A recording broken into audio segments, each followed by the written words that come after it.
തമിഴിൽ നിന്ന് ഒരു ഫാമിലി എന്റർടൈനർ OTT റിലീസ് ചെയ്തിട്ടുണ്ട്. നമ്മുടെ മണികണ്ഠന്റെ കുടുംബസ്ഥൻ. ഞാൻ കുറെ കാലമായിട്ട് വെയിറ്റ് ചെയ്തിരിക്കുന്ന പടമായിരുന്നു. തമിഴിലൊക്കെ അത്യാവശ്യം ഹിറ്റ് ആയിട്ടുള്ള സിനിമയാണ്. എനിക്ക് മണികണ്ഠന്റെ പടങ്ങളൊക്കെ ഭയങ്കര ഇഷ്ടമാട്ടോ. ഒരു മിഡിൽ ക്ലാസ് മാന്റെ കംപ്ലീറ്റ് റെപ്രസെന്റേഷൻ ആയിരിക്കും നമ്മുടെ മണികണ്ഠന്റെ പടങ്ങളൊക്കെ. ഇപ്പൊ ഗുഡ് നൈറ്റ് ആയാലും അതേപോലത്തെ ലവർ ആയാലും നമ്മളൊക്കെ കടന്നു പോയ ഒരു സിറ്റുവേഷൻ ആയിരിക്കും ആ സിനിമയിൽ കാണിക്കുക. അപ്പൊ നമ്മുടെ മലയാളത്തിനും തമിഴ് ഇതേപോലെ കുറെ പടങ്ങൾ വരുന്നുണ്ട്. പക്ഷെ അതൊന്നും നമുക്കൊരു ഒറിജിനാലിറ്റി ഫീൽ ഇല്ല, വെറുപ്പിക്കലായിരിക്കും. പക്ഷെ ഒരിക്കലും മണികണ്ഠൻ അത് ചെയ്യില്ല. അതുകൊണ്ട് തന്നെയായിരുന്നു എനിക്ക് ഈ സിനിമ ആണ് ഏറ്റവും കൂടുതൽ ഇൻട്രസ്റ്റ്. C5 പടം ഇറങ്ങിയിരിക്കുന്നത്.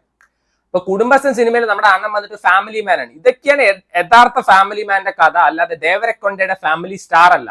ഇത് സിനിമ തുടങ്ങുമ്പോൾ നമ്മുടെ മണികണ്ഠൻ കാമുകിയായിട്ട് ഒളിച്ചോടുകയാണ്, ഇന്റർകാസ്റ്റ് മാരേജ് നടത്തുകയാണ്.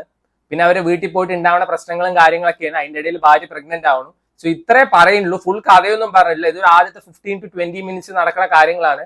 ഫസ്റ്റ് ഹാഫ് അടിപൊളിയായിരുന്നു കേട്ടോ, കുറെ ചിരിക്കാനുണ്ട്.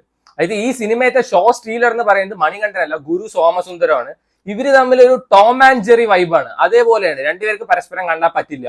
ഗുരു സോമസുന്ദരൊക്കെ ശരിക്കും ഒരു സൈക്കോ എന്ന് വേണമെങ്കിൽ പറയാം. കിഡിലനായിരുന്നു അങ്ങനെ, അടിപൊളി, നല്ല രസമായിരുന്നു ഫസ്റ്റ് ഹാഫ്. ഇവര് തമ്മിലുള്ള മൊമെന്റ്സ് ഒക്കെ നല്ല രസമായിരുന്നു. മണികണ്ഠൻ നന്നായിട്ട് തന്നെ പെർഫോം ചെയ്യുന്നുണ്ട്. സെക്കൻഡ് ഹാഫ് പറയുമ്പോൾ കുറച്ച് ഫ്ലാറ്റ് ആയിട്ടാണ് പോയത്. ഫസ്റ്റ് ഹാഫ് അത്ര കോമഡി ഒന്നുമില്ല.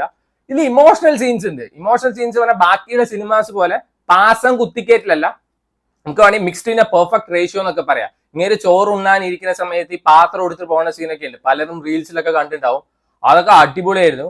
ടുവേർഡ്സ് എൻഡ് ഒരു ക്ലൈമാക്സ് ആ പോർഷനിൽ ഭയങ്കര കോമഡിയും കാര്യങ്ങളൊക്കെ ഉണ്ട്. സോ എങ്ങനെയുണ്ട് കുടുംബസ്ഥൻ എന്ന് സിംപ്ലി ചോദിച്ചു വെച്ചാൽ നമ്മുടെ ഫാമിലിയൊക്കെ പോലെ തന്നെയാണ്. ഫ്ലോസ് ഉണ്ടാവും, പ്രശ്നങ്ങൾ ഉണ്ടാവും, but at the end of the day it's അവർ ഫാമിലി. സോ നിങ്ങൾക്ക് ഈ ആക്ഷൻ സിനിമാസ് അല്ലെങ്കിൽ വയലൻസ് എന്ന് പറഞ്ഞ സിനിമയൊക്കെ കണ്ട് മടുത്തുണ്ടെങ്കിൽ നല്ലൊരു ഫാമിലി എന്റർടൈനർ ആയിട്ട് കാണാൻ പറ്റിയ പടമാണ് കുടുംബസ്ഥൻ. എനിക്കൊന്ന് C5 അവൈലബിൾ ആണ്. ഫാമിലി ആയിട്ടൊക്കെ ഇരുന്ന് കാണാം, വീക്കെൻഡ്സ് ഒക്കെ അല്ലേ വരുന്നത്. So try it out. ഇതിൽ അഭിനയിച്ച എല്ലാവരും അടിപൊളിയായിരുന്നു. ഈ മണികണ്ഠന്റെ വൈഫായിട്ട് അഭിനയിച്ച ആ ഒരു കൊച്ചു, ഞാൻ അധികം സിനിമയിലൊന്നും കണ്ടിട്ടില്ല. ആ കൊച്ചു വരെ കിടിലൻ അഭിനയമായിരുന്നു. പിന്നെ ഇന്നലെ കുറെ സിനിമ OTT റിലീസ് ചെയ്തിട്ടുണ്ട്. നമ്മുടെ നാഗചൈതന്യം, സായി പല്ലവിയൊക്കെ അഭിനയിച്ച തണ്ടേൽ OTT റിലീസ് ചെയ്തിട്ടുണ്ട്. അത് വന്നിട്ട് നെറ്റ്ഫ്ലിക്സിൽ. പിന്നെ സൈഫ് അലി ഖാന്റെ മകൻ അഭിനയിച്ച ഒരു പടം നെറ്റ്ഫ്ലിക്സിൽ ഇന്ന് വരും. എനിക്ക് ഉച്ചയ്ക്കാണ് വരിക തോന്നുന്നു. പിന്നെ സോനു സൂദിന്റെ ഫത്തേ ജിയോ ഹോട്ട്സ്റ്റാറിൽ അവൈലബിൾ ആണ്. സ്കൈ ഫോഴ്സ് മറ്റേ അക്ഷയ് കുമാറിന്റെ ഈയിടയ്ക്ക് ഇറങ്ങിയ പടം ഭയങ്കര ഹിറ്റായ ഒരു സിനിമയാണ്. അത് റെന്റിന് ആമസോൺ പ്രൈമിൽ വന്നിട്ടുണ്ട്. സോ സമയം കിട്ടുമ്പോൾ കണ്ടു നോക്കുക.